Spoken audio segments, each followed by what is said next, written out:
Ce furent les années les plus noires d'Amérique latine. Quand en mars 1976, le général Videla prend le pouvoir en Argentine, tous les pays du cône sud sont déjà sous la coupe des militaires. Exécutions sommaires, tortures, disparus. Qu'il s'appelle Stroessner au Paraguay ou Pinochet au Chili, tous mènent une répression féroce au nom de la lutte contre le communisme. Comment en est-on arrivé là ? Bien sûr, l'ombre des États-Unis plane sur les dictatures latino-américaines, mais ce que l'on sait moins, c'est le rôle joué par la France dans leur genèse, et notamment en Argentine. L'enquête commence à Théoul, dans le sud de la France. Anciens légionnaires, parachutistes, pieds noirs ou membres de l'OAS, les nostalgiques de l'Algérie française sont réunis au grand complet.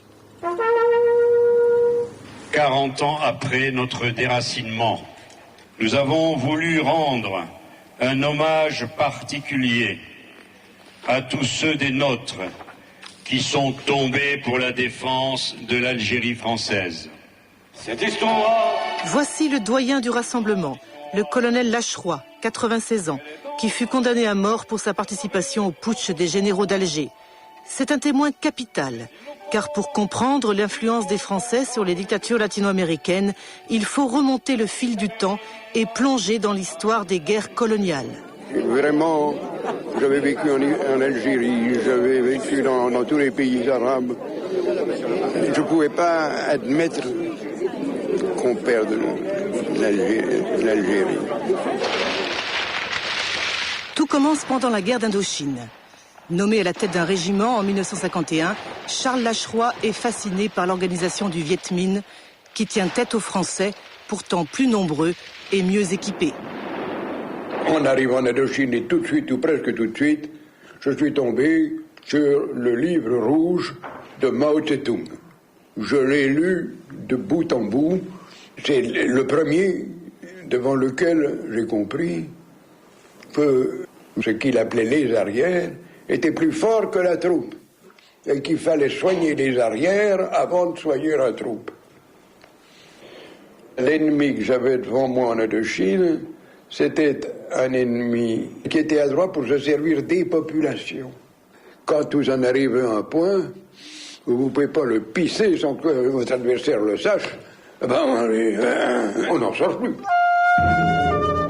C'est ainsi que naît la théorie de la guerre révolutionnaire. Pour Lacheroy, le Viet Minh est un agent du communisme international qui opère sous le masque de l'indépendantisme. Son arme, l'endoctrinement des populations. Conséquence, dans la guerre révolutionnaire, il n'y a plus de ligne de front, car l'ennemi est partout. 7 mai 1954. Les Vietnamiens gagnent la bataille de Dien Bien Phu et avec elle l'indépendance. Pour les militaires français, c'est l'humiliation. Ancien résistant, le capitaine Paul Ossarès assiste à la débâcle. La défaite de Dien Bien Phu a été un choc. Une bonne majorité de militaires français trouvaient qu'il fallait tirer des leçons de cette défaite et puis éviter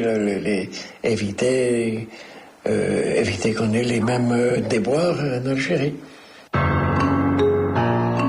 C'est pendant la guerre d'Algérie que l'état-major de l'armée se rallie définitivement à la théorie de la guerre révolutionnaire, encore appelée guerre subversive.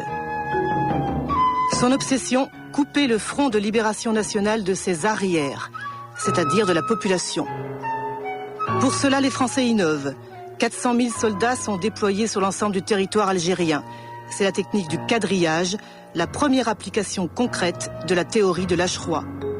Et puis le 7 janvier 1957, le ministre Robert Lacoste prend une décision lourde de conséquences. Il remet les pouvoirs de police au général Massu, qui commande la 10e division parachutiste. L'objectif, anéantir l'organisation politique et militaire du FLN, qui multiplie les attentats terroristes dans la capitale algérienne. Commence alors la bataille d'Alger, où les paras investissent la Casbah pour traquer les poseurs de bombes. Désormais, ils sont les seuls maîtres à bord. Leur chef, c'est le colonel Bijard, un ancien résistant qui a gagné ses galons en Indochine. Vous avez dit qu'au début, ce rôle de flic, ça vous plaisait pas trop. Oui, mes hommes non plus. Mes capitaines préféraient le djebel, le combat contre un homme qui se bat en face de vous, qui se bat bien, tant mieux, quoi. Voilà, c'est vrai, c'était plus dans notre nature que de faire un travail de flic. On l'a fait un travail de flic rapide, quoi. à la para.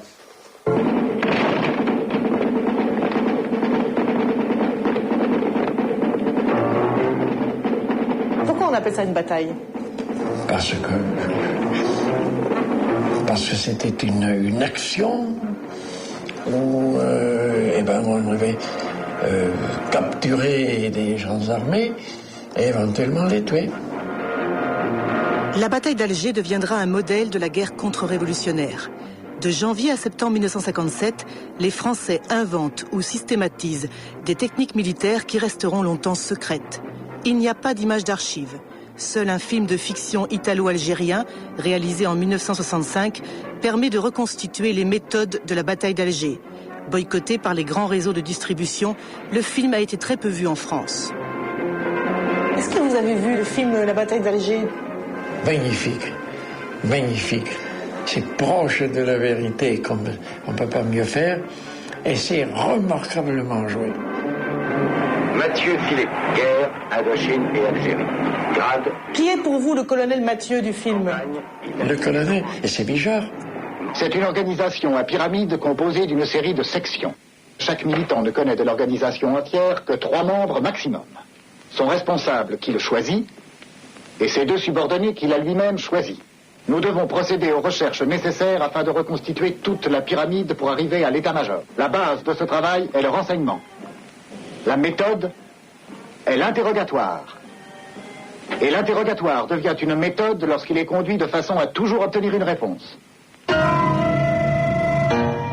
Vous pouvez démarrer par le colleur d'affiche, quel est ton chef, il faut trouver le chef. Puis après, il faut remonter les filières. Alors, il y avait réunion des capitaines tous les jours à mon bureau, Chaban, Le Boudec, enfin, mes 5 commandants d'unité qui étaient là tous les jours, à 6 heures du soir. Alors, où en êtes-vous? Alors, il y avait mon destinateur qui mettait les organigrammes, où ça en était. Bien. C'est du bon travail. Là, il y a un vide, il faudra le retrouver. Mais il n'est pas sur ma compagnie, il est sur l'autre. Ben alors, je disais, autorisez votre copain à aller le prendre. Enfin, voyez-vous, on allait où était le type. On nous a dit qu'il faut briser la capacité du FLN à commettre des attentats. Et pour ça, il faut avoir des renseignements à tout prix, à tout prix. Et pour vous, ça voulait dire éventuellement l'usage de la torture? Quelle question, y compris la torture. J'avais donné des ordres en disant, mes hommes, vous agirez à bloc contre les vrais poseurs de bombes, et si ça vous sont les bombes, interrogez-les durement. Pas question de leur crever un œil ni d'en couper les oreilles, mais ce qu'on a appelé la gégène, quoi. Que je ne pourrais pas faire, mais mes subordonnés l'ont fait. Et je découvrais, j'ai dit, le responsable du régiment, c'est moi.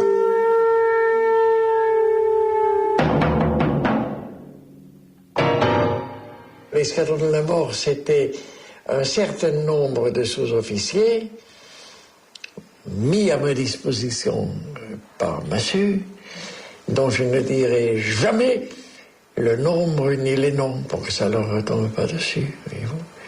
Déjà, on employait ce terme-là à l'époque, déjà pendant la bataille d'Alger? Oui, oui. Ah, ton escadron de la mort. Moi, je passais la nuit dehors. J'allais voir les colonels et les officiers de renseignement des régiments. Et qu'est-ce que vous faites? Et qu'est-ce qui arrive? Et qu'est-ce que vous avez ramassé? On tient le type qui veut poser les bombes, ben on le secoue pour qu'il donne tous les renseignements qu'il peut donner. Et puis s'il ne peut pas tout donner, ben à force, il finit. Ben celui-là, on n'en sortira rien. Voilà. Donc vous faisiez disparaître? Et il disparaît.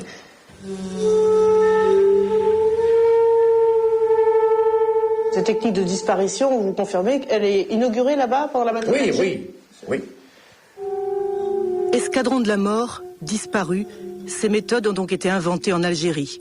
À l'époque, seul Paul Tedjen, le préfet de police d'Alger, avait dénoncé l'existence de disparus parmi les 24 000 prisonniers qu'il avait officiellement enregistrés. On m'a pas rendu 4 000 lorsqu'au mois de septembre 1956, 57, j'ai fait le compte, il m'en manque trop. Où sont-ils? Dans les camps, à Port-de-Cazel, même pas. Je suis allé à Port-de-Cazel pour voir, il n'y était pas. Il a disparu. Les ouèdes, la mer, les renvoyés. Renvoyer les crevettes Bijard, comme ça qu'on appelait les hommes. On mettait les pieds dans une bassine de ciment. Quand c'était pris, on les larguait en hélicoptère dans la mer. On ne veut pas admettre ça, on ne fait pas la guerre comme ça, c'est pas possible. Et pourtant, les techniques de la bataille d'Alger seront enseignées dès mai 1958 dans un centre d'entraînement à la guerre subversive créé par le ministre de la Défense Jacques Chaban-Delmas à l'initiative de Bijard. Viendront s'y former des officiers français, mais aussi portugais ou israéliens. La bataille d'Alger aura aussi son manuel. Intitulé La guerre moderne, il a été rédigé par le colonel Trinquier, le chef du commandant Ossarès. Dans son livre, il justifie ouvertement l'usage de la torture comme une arme de la guerre antisubversive.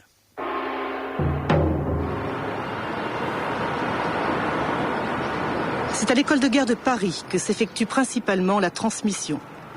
Les premiers émules sont argentins. Parmi eux, le général López Offranc, qui participera au coup d'État de 1976.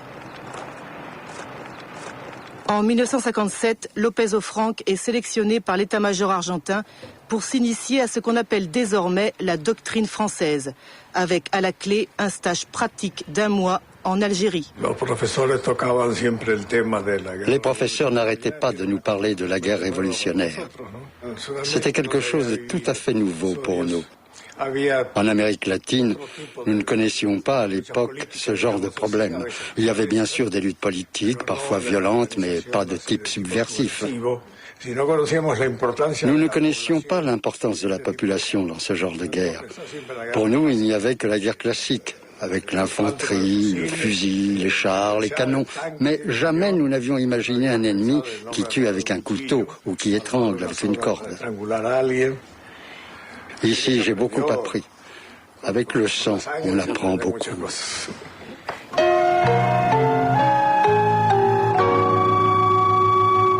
C'est ainsi que les méthodes de la bataille d'Alger sont exportées pour la première fois à l'école de guerre de Buenos Aires. En 1959, les armées françaises et argentines signent un accord qui prévoit la création d'une mission militaire française permanente dont les assesseurs s'installent à Buenos Aires, au siège de l'état-major argentin.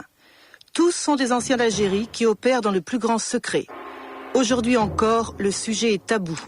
Aucun n'a accepté de parler du rôle de la mission devant une caméra. Oui, bonjour. Vous m'entendez, M. Bernard Cazomayou? Oui, M. Bernard Cazomayou. On était parti là-bas à la demande de l'armée argentine pour les renseigner la guerre révolutionnaire.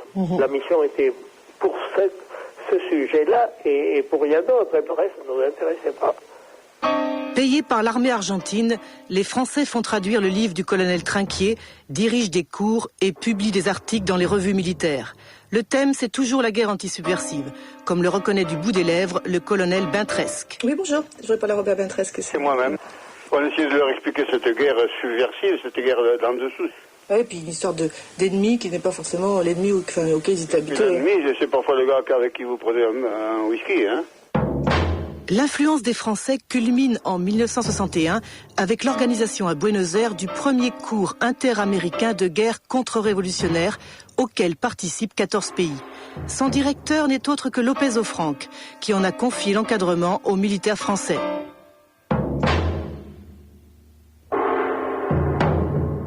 Il y avait des officiers de tout le continent? Oui, de tout le continent américain nord et sud, y compris des États-Unis. Tous les officiers étaient réunis dans notre école de guerre. C'est moi qui ai dirigé le cours. Et Bintresque fut mon plus proche collaborateur. Est-ce que vous aviez participé? Un rôle que le colonel Bintresque a toujours du mal à assumer aujourd'hui. C'était uniquement argentin. Hein. Disons qu'ils ont utilisé nos cours pour faire les leurs. C'est vrai que les États-Unis étaient jaloux? Oui, les États-Unis voulaient que les Français s'en aillent. Ils voyaient d'un mauvais œil le rôle des Français. Mais les Américains ne connaissaient rien à la guerre révolutionnaire. Ils apprenaient en même temps que nous. Dans un courrier adressé au ministre des Affaires étrangères, l'ambassadeur Blanquet du Chayla confirme la jalousie des Américains.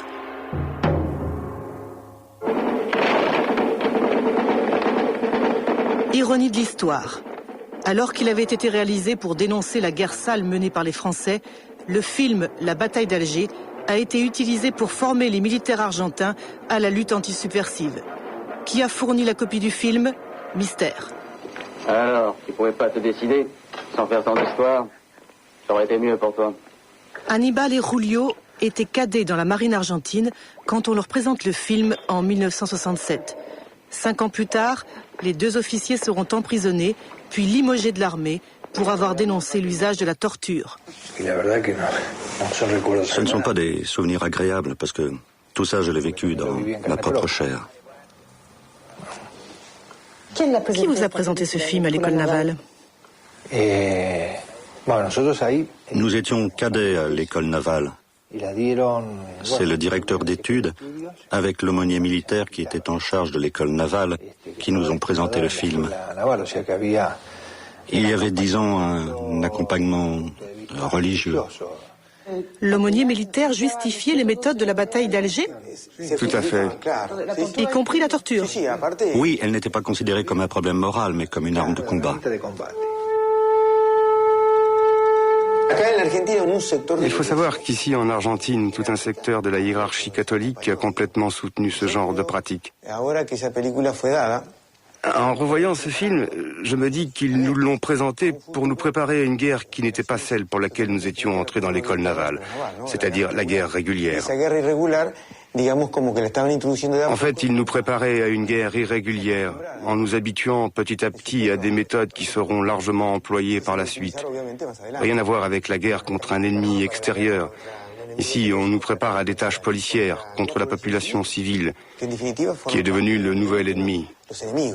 Est-ce que la torture était utilisée à l'époque dans l'armée argentine? Avant ça, non. Des amis officiers m'ont raconté en 1969 qu'ils s'étaient entraînés à la torture sur des prisonniers vivants, au Brésil et à l'école des Amériques, au Panama. Mais ça ne concernait que les officiers spécialistes du renseignement. À cette époque, la torture et les exécutions sommaires n'étaient pas encore utilisées massivement. L'école des Amériques de Panama. Ce nom est toujours associé à l'histoire des dictatures latino-américaines. Créée en 1946 par les États-Unis, l'école se spécialise dans la guerre antisubversive au milieu des années 60. C'est ainsi qu'au nom de la lutte contre le communisme, 60 000 officiers latino-américains seront entraînés dans ce qu'on appellera l'école des dictateurs. Cette histoire est connue, mais ce que l'on sait moins, c'est le rôle qu'ont joué les Français dans la formation des instructeurs américains. Tout commence en 1960 quand Pierre Messmer est nommé ministre des Armées. Il est contacté par les Américains au moment où se profile la guerre du Vietnam. C'est toute la théorie de la guerre révolutionnaire qui les a intéressés. Vous, en tant que ministre, vous avez reçu des demandes d'envoi d'instructeurs? Ils nous l'ont demandé, nous avons donné suite à leurs demandes. Et quel était le profil de ces militaires que vous avez envoyés là-bas, aux États-Unis? On s'efforçait d'envoyer des gens qui avaient l'expérience. C'était une question d'expérience, surtout. Et Ossarès, comment est-il devenu instructeur à Fort Bragg? Il est devenu instructeur à Fort Bragg parce que c'était un spécialiste. Quand les Américains ont demandé des conseillers techniques, je suppose que l'état-major de l'armée a dû prendre ses listes et désigner des hommes qui avaient appartenu aux états-majors en Algérie, et en particulier qui avaient eu ces missions d'interrogation des prisonniers, etc. Et Ossarès était l'un des meilleurs spécialistes de la guerre révolutionnaire, enfin pour la France en tout cas. Oui, Ossarès, je crois, n'est pas un penseur, je crois que c'est un exécutant. 1961. Le commandant Ossarès est nommé auprès de l'attaché militaire de l'ambassade de France à Washington, dont dépendent 10 officiers de liaison. Tous sont des anciens d'Algérie, répartis dans les différentes écoles militaires américaines. Ossarès, lui, rejoint Fort Bragg, le siège des forces spéciales qui interviendront massivement au Vietnam. Qu'est-ce que vous avez donc enseigné là-bas? J'ai enseigné les conditions dans lesquelles j'ai fait un travail qui n'était pas celui que fait normalement une armée classique. En clair, vous avez enseigné les techniques de la bataille d'Alger? C'est ça. C'est-à-dire voilà. Aussi bien les arrestations, le renseignement, la torture, tout ça? Tout ça. Direction les États-Unis. Le général Jones et le colonel Bernhardt sont deux anciens élèves d'Osarès à Fort Bragg. Vétérans de la guerre du Vietnam, ils militent aujourd'hui contre l'usage de la torture. Ils confirment qu'au début des années 60, ils n'avaient jamais entendu parler de guerre antisubversive. Est-ce qu'on peut dire que les Français avaient plus d'expérience dans le domaine de la guerre antisubversive que les Américains à l'époque? Aucun doute là-dessus, nous n'avions aucune expérience. C'est pourquoi nous avons fait venir des instructeurs de France. Nous avons lu des études, des livres pour apprendre de l'expérience des Français. Quel type de livre avez-vous lu? Le livre de Trinquier. La guerre moderne. Nous avons reçu la guerre moderne en 1961. C'est Paul Osarès qui avait travaillé avec Trinquier qui nous a apporté les épreuves du livre à Fort Bragg. Nous l'avons lu en détail et malheureusement, je suis l'un de ceux qui l'a étudié à fond. C'est à partir de ce livre que sera conçu ce que nous appellerons l'opération Phoenix. J'ai envoyé le livre à Robert Comer qui travaillait alors à la Maison-Blanche. Robert Comer, cet agent de la CIA est nommé à la tête du bureau de Saigon en 1967. Dirigeant une unité d'escadron de la mort, il est chargé d'éliminer les réseaux du Viet Cong dans la population vietnamienne. Une guerre très sale baptisée Opération Phoenix. C'était une copie de la bataille d'Alger. Le résultat fut dramatique, et c'est un euphémisme. Il y eut au minimum 20 000 personnes tuées. Oui, tuées. Des civils? Oui. Est-ce que Paul Osarès vous a parlé de son rôle dans la bataille d'Alger? Ce que Paul nous a appris, c'est l'importance capitale du renseignement dans ce genre de guerre. Il nous a enseigné comment il fallait l'obtenir et ensuite l'utiliser. Il nous a expliqué la torture. Par exemple, il prenait un prisonnier. En général, il arrivait à le convaincre de parler. La plupart parlaient. Mais ceux qui ne voulaient pas parler, il les soumettait à des souffrances physiques, des souffrances mortelles, qui faisaient qu'ils finissaient par parler. Il expliquait aussi que si un autre prisonnier assistait à la séance de torture, ça le convainquait en général de parler, car il savait que c'était lui le suivant.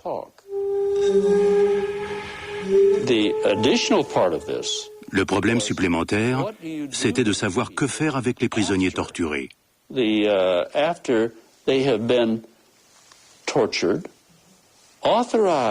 La réponse d'Osarès, c'était qu'il fallait les exécuter. La plupart des élèves que vous avez eus sont partis ensuite au Vietnam. Ils sont partis, sont allés au travail.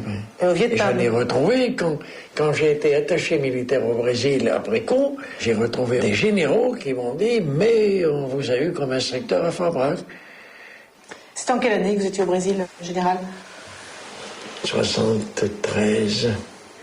Mais le Brésil, c'était une junte militaire qui était au pouvoir. C'est ça, oui, une dictature militaire. Et ça avait bardé. Vous étiez en rapport avec les militaires brésiliens, évidemment. Comment... Très étroit, très étroit. C'était l'année où il y avait eu la chute d'Allende. Le Brésil a aidé considérablement l'action du général Pinochet. Considérablement. Chilenas y chilenos que me escucháis. 11 septembre 1973, coup d'État au Chili.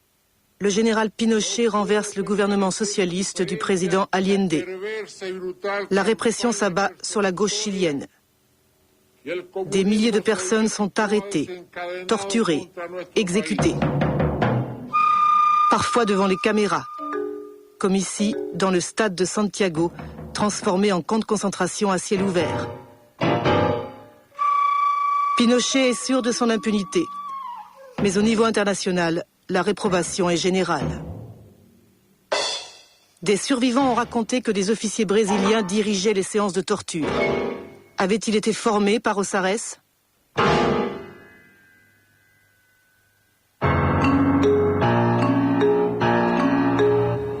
Déclaré sénile, Pinochet est à l'abri des poursuites judiciaires. Et injoignable. Reste son bras droit, le général Manuel Contreras, l'ex-chef de la DINA, la police politique de la dictature. Son avocat accepte d'organiser une rencontre. Il ne sait pas que le trajet est filmé en caméra cachée. La chaîne de commandement arrive à Pinochet. Bien sûr, la chaîne de commandement remonte à Pinochet, au chef de la junte. Et pourquoi est-ce que Pinochet ne sera jamais inquiété? Parce que Pinochet a été déclaré sénile. Ah, c'est seulement pour ça. Oui, juridiquement, on ne peut pas l'attaquer. Mais c'est vrai que Pinochet a perdu la tête? Non. Il est bien mentalement. Oui. On dit qu'il est mal, mais c'est pour l'extérieur, c'est ça? Poursuivi par la justice chilienne, le général Contreras est en détention provisoire dans cette base militaire, d'où partit le coup d'État de 1973. Autant dire qu'il est en famille. Entouré de ses gardes du corps et de son équipe médicale, l'homme de confiance de Pinochet parle d'emblée de ses références françaises.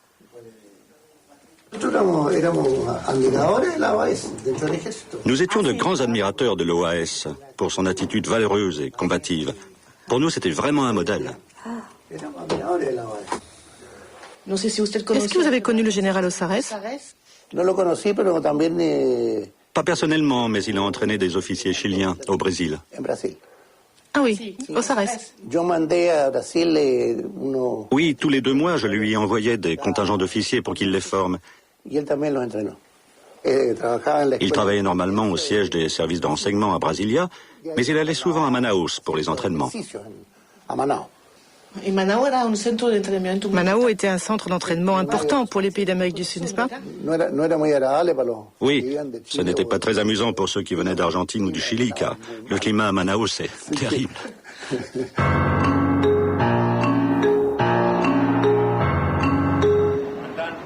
Retour en Argentine.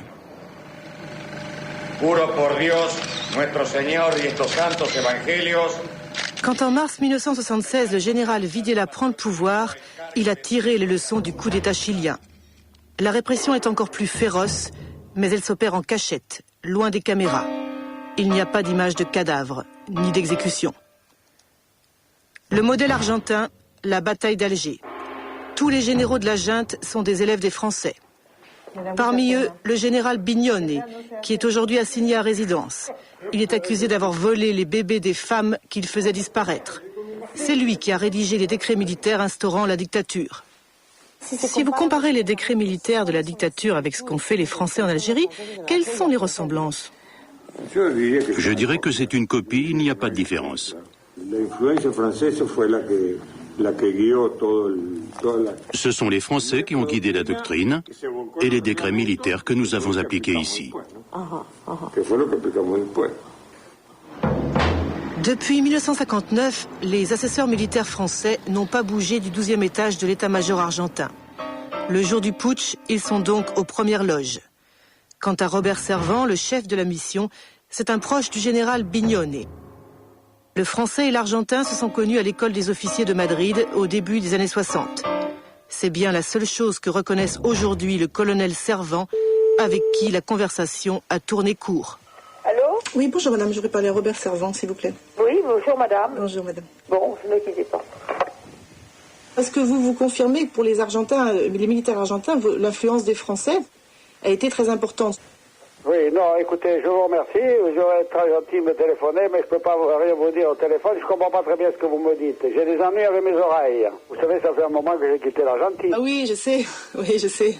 Vous étiez, vous? Je connaissais l'ami Bignone. Oui, tout à fait. Vous l'avez lu, son livre? Où il parle de vous? Oui. Voilà, donc il parle pas beaucoup, hein. Il raconte de... À cette époque, il était déjà un spécialiste de la guerre antisubversive? Robert Servan. Robert? Oui, bien sûr. Il donnait des cours? Oui, principalement à l'école de guerre. Sinon, il se déplaçait quand l'état-major de l'armée lui demandait une consultation. On le faisait travailler, c'est pour ça qu'il était là. On ne payait pas à ne rien faire. Quant à Michel Lénoré, l'adjoint du colonel Servan, il nie tout en bloc. Écoutez, madame, il y a déjà pas mal de gens qui tournent autour de cette histoire. Je dirais, pour employer des mots dont on n'a peut-être plus tellement l'usage à l'heure actuelle, mais c'est notre honneur, quelquefois, que l'on met en doute. Je comprends. Et c'est notre honneur que l'on met en cause. Oui, je comprends. Si vous êtes là pour faire un bouquin sur la guerre subversive, en Argentine en particulier, je peux vous dire que pour ce qui est de la mission française en Argentine, entre l'époque où j'étais, c'est-à-dire 75 et 77, vous perdez votre temps. Parce qu'on n'a strictement rien eu à voir avec la chose. Écoutez, moi j'ai tous les documents du chat, je peux vous dire, tous les rapports de l'activité de la mission, envoyés par le colonel Jean-Claude Le Guen à son ministère de tutelle, sur les conférences qui sont faites sur la campagne d'Indochine et d'Algérie, avec des questions posées par les élèves pendant 3 heures, j'ai tout ça. Malheureusement, comme je le disais, c'est pas mauvaise volonté de ma part, mais je n'ai vraiment rien à vous raconter sur la chose. D'accord. Bon. Voilà, madame. Je vous remercie, monsieur. L'influence des Français pendant la dictature est pourtant confirmée par 2 témoins de premier rang. Le général Arguindegui, ministre de l'Intérieur, et le général Diaz Bessone, ministre de l'Équipement. Chef du 2e corps d'armée, Diaz Bessone était responsable des camps de concentration du nord-est de l'Argentine. Aujourd'hui, le juge espagnol Garzón a demandé son extradition. Quant au général Arguindegui, il est aussi sous le coup d'un mandat d'arrêt international. Il est accusé d'avoir dirigé la disparition et l'extorsion de dizaines de victimes. Pour l'heure, les 2 généraux sont à l'abri dans leur pays grâce à une loi d'amnistie. C'est la première fois qu'ils parlent devant une caméra des méthodes de la dictature argentine et de l'influence des Français. La première arme, le premier outil pour lutter contre une agression révolutionnaire, subversive ou de type guérilla, c'est d'avoir un bon appareil de renseignement. Ce fut l'un des enseignements les plus importants que nous ont transmis les Français de leur expérience en Algérie. Oui, nous avons tout appris des Français. Ici, le renseignement avait toujours eu de l'importance. Il s'agissait de connaître les positions des troupes d'un ennemi extérieur, avec drapeau et uniforme. Mais rien à voir avec un ennemi terroriste, subversif, qui est caché et disséminé dans la population. Ils sont partout. Ça peut être quelqu'un qui tient un commerce, ou qui prend des cours à l'université ou au lycée. Ça peut être un professeur, un médecin, un avocat, un ingénieur ou un ouvrier. Et la technique du quadrillage, ça aussi c'est un enseignement des Français ? Bien sûr, la division du territoire en zones, sous-zones, c'est typiquement la doctrine française. Et la création de commandos spéciaux, comme en Algérie, qu'on peut appeler des escadrons de la mort. Et si ça a été différent ? Disons des commandos qui entraient dans les maisons. En fait, nous avons opté pour une autre méthode. Il n'y avait pas de force spéciale pour ça, car toute l'armée a fait des opérations de ce type. Dans chaque zone, sous-zone, les unités militaires responsables entraient dans les maisons, arrêtaient puis conduisaient les prisonniers au centre d'interrogatoire.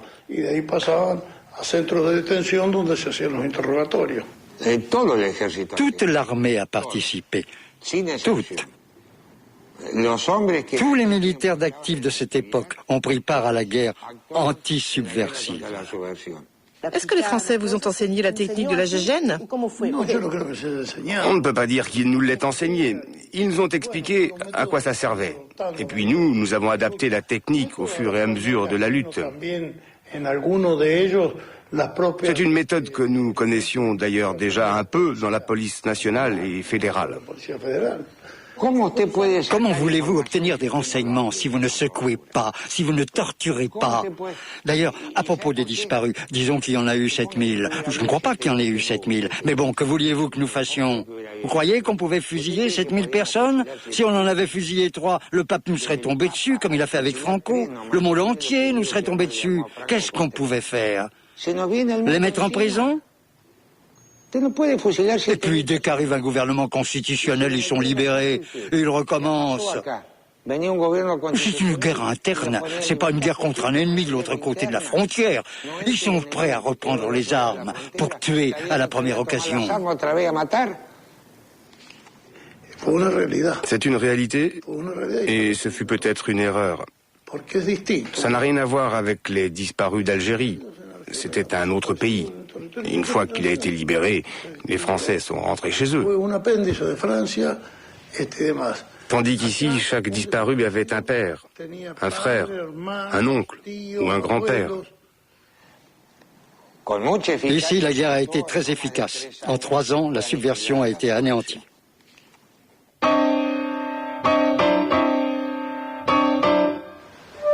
D'après les organisations des droits de l'homme, 30 000 personnes ont disparu en Argentine de 1976 à 1982. Voici l'un des hauts lieux de la répression, l'ESMA, l'école mécanique de la marine. C'est ici que l'amiral Massera, l'un des chefs de la junte, installa une véritable usine de la mort où disparurent au moins 4000 personnes. On sait aujourd'hui que la plupart furent jetées vivantes à la mer après avoir été torturées. C'étaient les vols de la mort, appelés pudiquement des transferts, les crevettes Bijard érigées en système, ainsi que le raconte un rescapé de l'ESMA. Les vols de la mort étaient organisés chaque semaine? Ça dépendait de la quantité de prisonniers qu'il y avait dans le camp de concentration, dont la capacité maximale était d'environ 100 personnes. Quand la limite était atteinte, ils accéléraient les transferts. Normalement, il y avait un transfert tous les mercredis, mais parfois ils organisaient 2 avions par semaine. Étudiant en sociologie, Juan fut kidnappé, sauvagement torturé, puis maintenu prisonnier à l'ESMA pendant 2 ans. Quant à sa femme, elle fait partie des disparus de l'école mécanique de la marine, où régnait en maître absolu le capitaine Acosta, alias El Tigre. Acosta était le chef de renseignement de l'ESMA, une espèce de fou qui vivait 24 heures sur 24 sur place. Il était complètement obsédé par la gestion de ses officiers et l'administration du camp de concentration. Il disait régulièrement que son surnom El Tigre lui avait été donné par son maître français qu'il avait formé dans la guerre anti-subversive. Aujourd'hui, Acosta est en détention provisoire. Il est accusé d'avoir volé les bébés des femmes qu'il torturait à mort. Impossible de l'interviewer en prison, la marine a refusé. Dommage. C'était l'occasion de l'interroger sur la disparition de 2 religieuses françaises, Alice Domon et Léonie Duquet, qui furent kidnappées en 1977. L'affaire avait provoqué une vive émotion en France. C'est en recherchant des témoins que la piste française repart.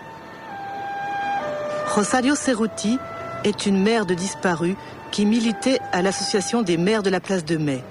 Le 8 décembre 1977, une réunion se tient dans l'église Santa Cruz de Buenos Aires quand débarque un commando de l'ESMA.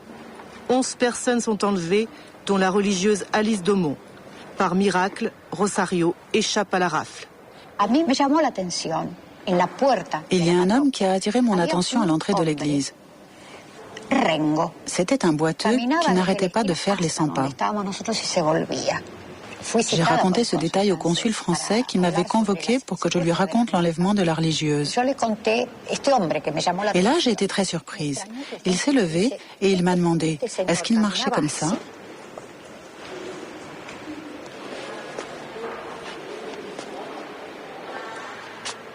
Le consul apparemment savait qui c'était. Plus tard, en 1978, j'ai été invitée en France par la congrégation des religieuses. Je leur ai raconté l'histoire et elles m'ont dit gênée « Oui, nous savons, c'est un Français d'Algérie ». 2 journaux français de l'époque évoquent la présence d'un ancien membre de l'OAS dans l'escadron qui fit disparaître Alice Domon, puis 2 jours plus tard, Léonie Duquet. Une information que confirme aussi le journaliste Jean-Pierre Bousquet, qui travaillait alors au bureau de l'AFP à Buenos Aires. Il a écrit un livre sur celles qu'on appelait les folles de la place de Mai. Dans l'équipe qui a procédé à l'enlèvement des gens de la Santa Cruz, il y avait un Français, je l'ai eu de plusieurs sources, boiteux, je surcroît. Ce qui n'est pas étonnant parce qu'il y en avait quand même pas mal qui collaboraient avec les forces de répression. Notamment pas mal d'anciens de l'OAS Il y en a beaucoup qui avaient été amenés en Argentine avant le coup d'État par López Rega. Donc sa garde rapprochée était faite essentiellement d'anciens de l'OAS d'Oran, des commandos Delta de l'OAS. Avant le coup d'État, López Rega était ministre. Il prépara le terrain aux généraux en fondant la Triple A, l'Alliance argentine anticommuniste, une organisation d'extrême droite qui décima la gauche argentine. Les anciens de l'OAS jouèrent un rôle capital dans la formation de ces escadrons de la mort. Le vice-consul qui suivait de près justement un peu ces groupes, ces anciens d'Algérie, d'OS, parce que lui-même avait eu pas mal de connaissances dans ces milieux-là, m'avait bien dit que effectivement le boiteux qui était à l'église devait vraisemblablement être un des anciens de l'OAS. Il le connaissait personnellement. Bertrand de Parseval, ce serait le nom du boiteux français. À la fin de la guerre d'Algérie, il s'est réfugié en Argentine comme un certain nombre de chefs de l'OAS qui échappèrent à la justice française grâce à la complicité de réseaux internationaux. Ma compagnie était basée dans les sous-sols de la mairie d'Alger, là, ici. Là. Parmi eux, Nicole Bézineau, condamné à la peine capitale pour sa participation au commando Delta, les escadrons de la mort de l'OAS. Comme son père, le général Gardy, patron de la Légion étrangère, ou son mari Michel Bézineau, qui prit part au putsch d'Alger. La bataille d'Alger, vous étiez ? Ah oui, on a bien rigolé. Curieuse coïncidence. Au moment où les militaires français forment les Argentins à la lutte antisubversive, les chefs de l'OAS sont accueillis à bras ouverts par le gouvernement de Buenos Aires. C'est un pays assez extraordinaire. Nicole était sous un faux nom pendant 8 ou 10 ans. Ils nous ont donné des cartes d'identité sous nos faux noms. Sans problème. Des permis de conduire, des comptes en banque, des propriétés, sous des noms dont ils savaient, eux savaient qu'ils étaient faux. On le connaît un peu, Bertrand de Perceval. Quant au boiteux français, il aurait quitté l'Argentine il y a 3 ans pour s'installer à Bangkok. C'est lors d'un passage dans le sud de la France que la rencontre a enfin lieu. Face d'ange. C'était son surnom dans les commandos Delta de l'OAS. C'est, dit-il, lors d'un combat de rue à Alger qu'il a perdu sa jambe. Combien de personnes a-t-il tué? Il ne sait plus. Condamné à mort en Algérie, il est emprisonné à Fresnes. Et là, surprise.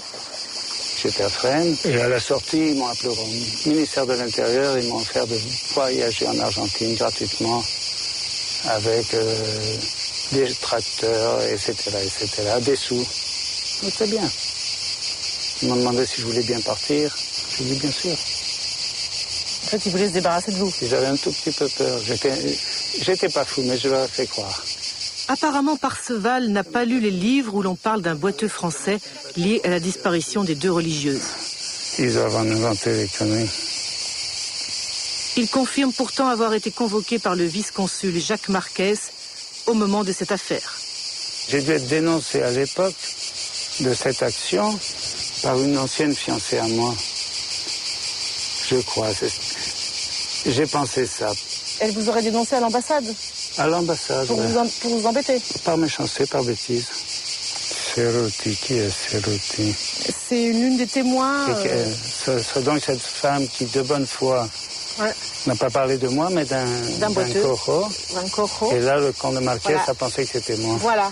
Et pourquoi il a pensé à vous, d'après vous Ancien de l'Ouest et boiteux. Et donc après, ils vous ont convoqué. Il m'a convoqué, il m'a parlé gentiment au début. Et puis après, il m'a menacé de me faire parler, de m'emmener dans un coin où je ne pourrais plus protéger mes petits copains parce que je serais obligé de parler. Je lui ai dit, ça va pas la tête. Je suis parti, ils m'ont photographié en bas et puis 2 jours après, ils m'ont téléphoné en me disant que c'était fini. Parseval affirme qu'il n'a rien à voir avec l'affaire des religieuses françaises. Ce qui est sûr, c'est qu'en Argentine, les anciens de l'OAS avaient suivi l'histoire de très près. Et notamment Hervé Faure, qui vit à Buenos Aires depuis 40 ans et qui soutient Mordicus, son copain Bertrand.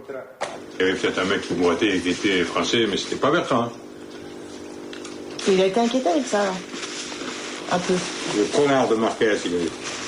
Je dis, on a été obligé de mettre le voilà pour qu'il ferme un peu sa gueule. Bertrand, il sait même pas, je crois. Il n'est pas au courant. Il doit être au courant, mais il sait même pas ce qu'on a fait, ce qu'on n'a pas fait. Est-ce à cause des menaces que l'affaire n'a jamais été vraiment élucidée? Il est possible aussi que l'enquête du vice-consul n'ait pas été encouragée par sa hiérarchie. Car si officiellement le gouvernement français dénonce les abus de la dictature, sur place à Buenos Aires, l'ambassade adopte une position pour le moins ambiguë. Lorsqu'il y a eu l'enlèvement des 2 religieuses françaises, la consigne de l'ambassade, c'était bon, on fait pas de bruit, on va essayer de régler ça en douceur. Moyennant quoi, ça s'est pas réglé. Et l'assesseur militaire auprès de l'ambassade de France ? L'assesseur militaire auprès de l'ambassade de France, le colonel Le Guen, quand il est parti, parce que sa mission était terminée, il a été reçu à l'état-major et il a fait une déclaration en disant qu'il se sentait totalement solidaire des militaires argentins et que dans les mêmes circonstances, il aurait fait la même chose. Ma dépêche a été très très mal prise à l'ambassade. L'ambassadeur était très mécontent. Bon, à l'époque, c'était Destremo qui ne rêvait que de faire venir Giscard en Argentine, de le faire inviter par les militaires argentins. Donc, tout ce qui pouvait nuire aux bonnes relations était malvenu. Jusqu'où est allé le double langage de la France ? Le général Arguindegui, ministre de l'Intérieur de la dictature, accepte de répondre à cette question théoriquement hors caméra. Sa réponse est stupéfiante. Entre nous, j'ai l'impression que le gouvernement français de l'époque vous a largement soutenu pendant ce qu'on appelait le processus.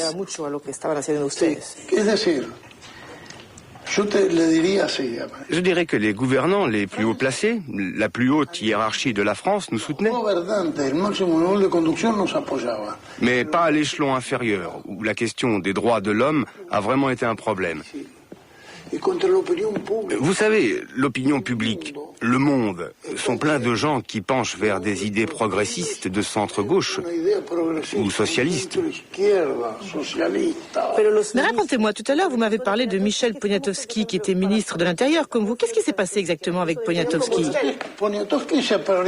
Eh bien, Poniatowski est arrivé ici avec des lettres d'accréditation de l'armée française, en nous proposant de collaborer et d'échanger des renseignements. Ce que nous avons fait. Des renseignements sur les subversifs, c'est ça ? Oui, pour lutter contre la subversion.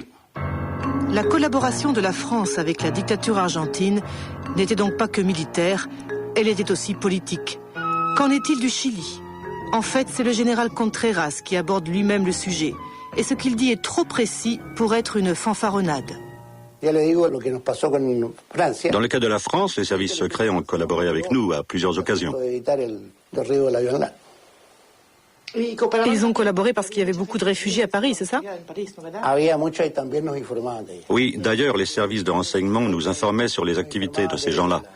C'est eux qui nous ont prévenus quand ils ont initié l'opération Retour. C'était quoi ça ? L'opération Retour, c'est quand les terroristes ont décidé de rentrer au Chili. C'est comme ça qu'on l'appelait ? Oui, ils ont appelé ça Opération Retour et nous aussi. Ils ont commencé à rentrer au Chili. C'était en quelle année ça ? Ça a commencé en 1978 et ça a duré jusqu'en 1980. Qui a collaboré, la police française, la DST ou la DGSE ? C'est la DST qui a le plus collaboré. Et comment ? Elle nous prévenait dès qu'un terroriste montait dans l'avion, la plupart du temps avec des faux papiers. Nous avions des contacts permanents avec 37 services de renseignement du monde. Mais pour nous, les plus importants, c'étaient les pays latino-américains.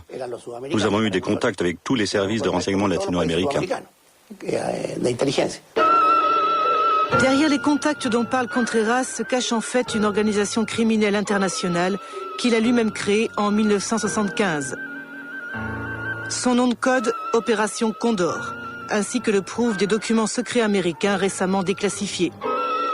Regroupant 6 dictatures du cône sud, elle s'inspire du modèle d'Interpol, avec une spécialité, la lutte contre la subversion. Désormais, la répression est coordonnée par une agence centrale du renseignement qui permet de traquer les opposants d'un pays à l'autre en toute impunité. Les méthodes de la bataille d'Alger appliquées à l'échelle d'un sous-continent. Une histoire illustre cette mécanique infernale, celle du franco-chilien Jean-Yves Claudet Fernandez. Arrêté lors du coup d'État de Pinochet, l'ingénieur est libéré grâce à sa nationalité française. À Paris, il rejoint les réseaux de résistance à la dictature chilienne. Le 30 octobre 1975, il s'envole de l'aéroport de Roissy à destination de Buenos Aires. Le lendemain matin, il est kidnappé à son hôtel par un commando argentin et disparaît à jamais.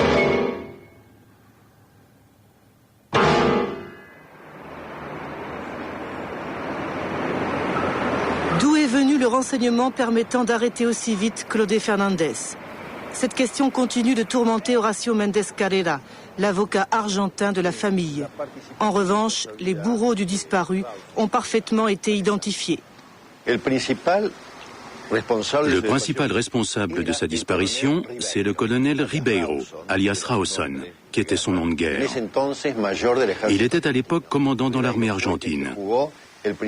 Il a joué un rôle capital en 1975 dans la lutte antisubversive dans le cadre de Condor. Pour cela, il voyageait beaucoup au Paraguay, en Uruguay et principalement au Chili, à qui il rendait de précieux services. C'est ici au siège des services de renseignement de l'armée argentine que travaillait Ribeiro, alias Rawson. Il était en contact permanent avec la DINA chilienne grâce à cet homme, Arancibia Clavel, détaché à Buenos Aires pour coordonner l'élimination des opposants chiliens réfugiés en Argentine. Une application concrète de l'opération Condor révélée grâce à la saisie de ses archives secrètes. Arancibia Clavel parle souvent de Ribeiro Rawson dans les comptes rendus qu'il envoie par Telex au Chili. Ici, il parle d'un Français du nom de Clodet. Il dit qu'il a été interrogé, et après qu'il n'existe plus, avec un sigle latin RIP, ce qui veut dire « repose en paix ». En clair que Clodet Fernandez a été assassiné. Est-ce que Ribeiro, alias Rawson, a été un élève des Français? Bien sûr. Il a été un élève des Français comme tous les officiers de son âge. Le colonel Ribeiro vit dans l'un des quartiers huppés de la capitale argentine. Né en 1932, il est effectivement un pur produit de l'enseignement des Français, comme tous les militaires de sa génération. Malheureusement, Ribeiro, alias Rawson, refuse d'ouvrir sa porte. Oui, bonjour, je viens de France. Je voudrais parler au colonel Ribeiro, s'il vous plaît. Qui est-ce? Je fais un travail historique sur l'histoire de la guerre antisubversive depuis l'Indochine à nos jours. Oui? Pouvons-nous nous voir pour en parler? Non, je vous remercie. Pour moi, c'est un thème du passé qui ne m'a apporté que des problèmes. Ça ne m'intéresse pas. C'est un chapitre difficile de l'histoire argentine. Ça ne sert à rien d'en parler. C'est comme pour vous, les Français. Il vaut mieux regarder vers l'avenir.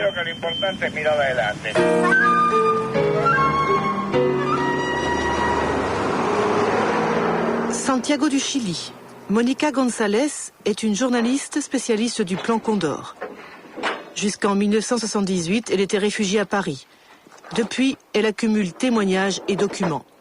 C'est elle qui a découvert les archives d'Arancibia Clavel en fouillant dans une annexe d'un tribunal de Buenos Aires. Et là, surprise.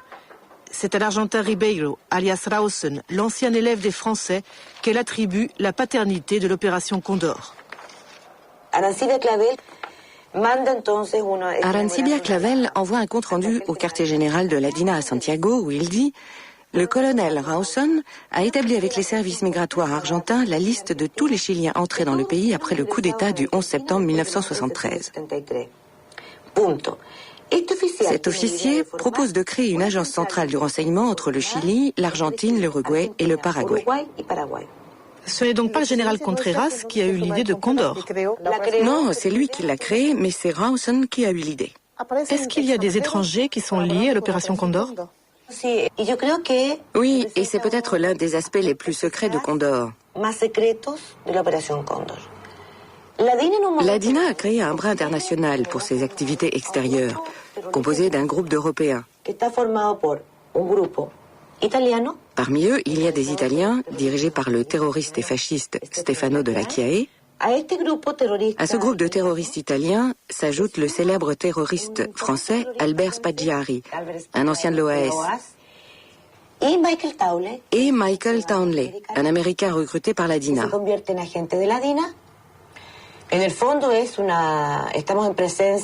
En fait, l'opération Condor, c'est une organisation qui coordonne les services de renseignement des dictatures d'Amérique latine avec un bras armé parallèle qui s'appuie sur l'internationale noire, composé des principaux groupes terroristes européens.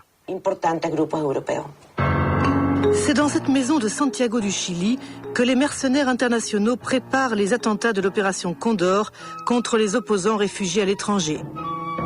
1974, le général Prats, le chef d'état-major du président Allende, est assassiné à Buenos Aires. 1975, attentat à Rome contre Bernardo Leighton, le vice-président d'Allende. 1976, assassinat à Washington de Fernando Letelier, ex-ministre des Affaires étrangères. La même année est abattu en plein Paris le général Centeno Anaya, l'ambassadeur de Bolivie. Des documents déclassifiés américains révèlent que la capitale française était dans la ligne de mire de l'opération Condor, qui avait programmé à Paris d'autres attentats. Dès 1976, les services secrets français étaient informés de ces projets. Qu'ont-ils fait ? Est-ce que vous pensez que le gouvernement français a collaboré avec l'opération Condor ? Je ne sais pas.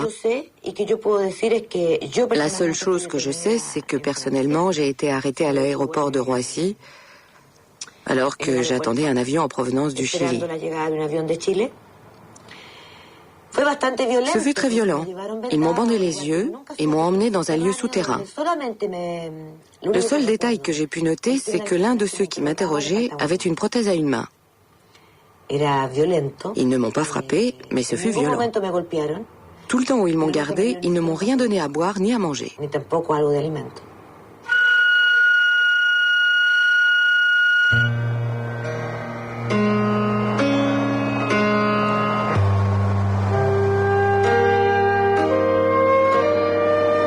Ariel est la veuve de Jean-Yves Claudet Fernandez.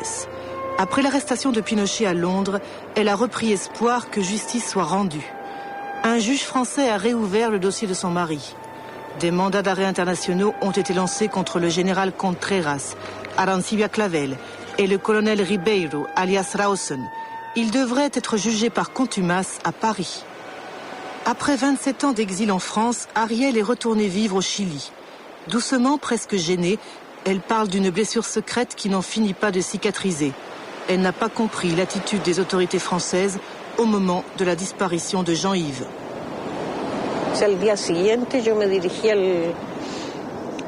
Le jour suivant, je me suis adressée au ministère des Affaires étrangères français pour lui demander de l'aide. Mais personne ne m'a aidée. Ils m'ont dit qu'il fallait garder le silence et ne pas bouger parce que ça pouvait être dangereux pour mon mari.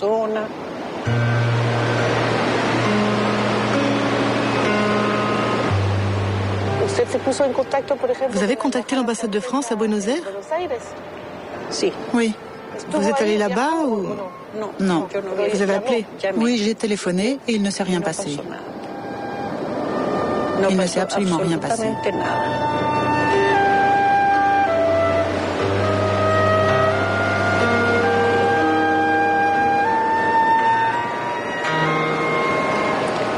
Comment l'expliquez-vous ? Comment je l'explique ? Je pense que les Français étaient de mèche avec l'extrême droite. La répression de la DINA et l'opération Condor.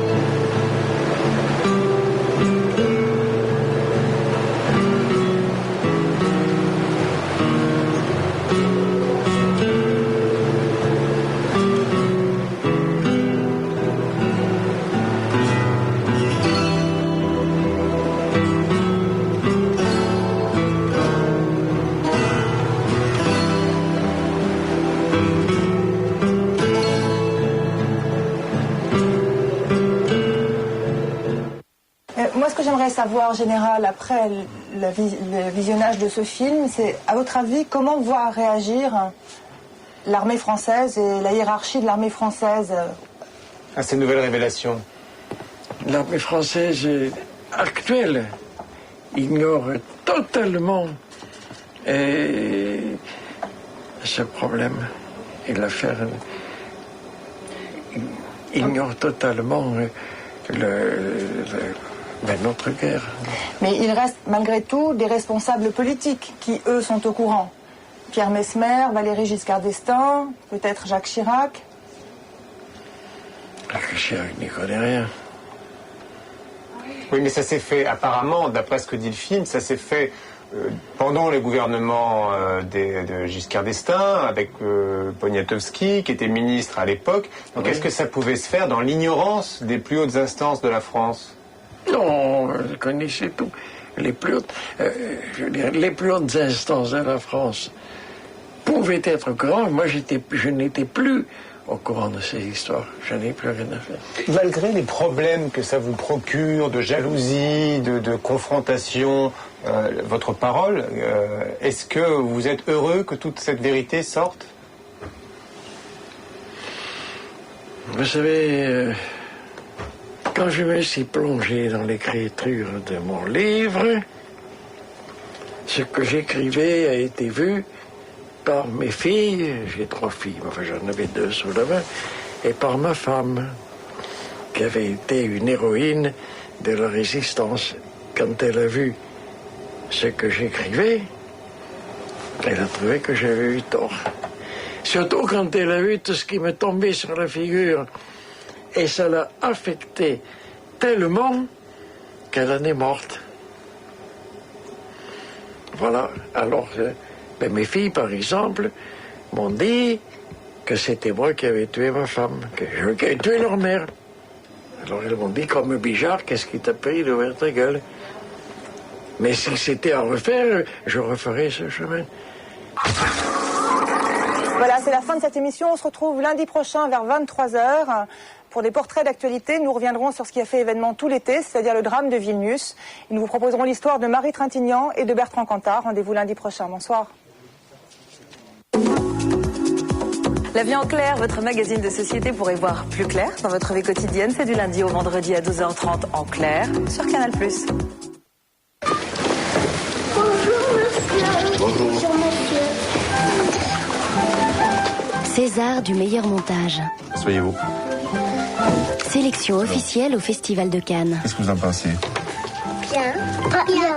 Pas bien. Prix Louis Deluc. Qu'est-ce que je vois dans tes cauchemars, Axel? Des fantômes. Plus d'1 million de spectateurs. Elles étaient déjà encore plus sales tout à l'heure. Et maintenant, tu trouves qu'elles sont propres?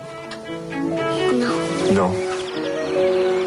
Pendant 1 an, Nicolas Philibert a posé un regard discret et juste sur une classe unique en milieu rural. 9 fois 6, 12. 18. Alors voyons, qu'est-ce que tu as écrit? Encore une dictée. Bon, alors Olivier rentre en 6e aussi au collège Saint-Germain. T'es content? Oui. Au revoir. Au revoir. Votre premier rendez-vous avec Vendredi Coup de cœur. Être et avoir, vendredi 21h. Laetitia, au revoir.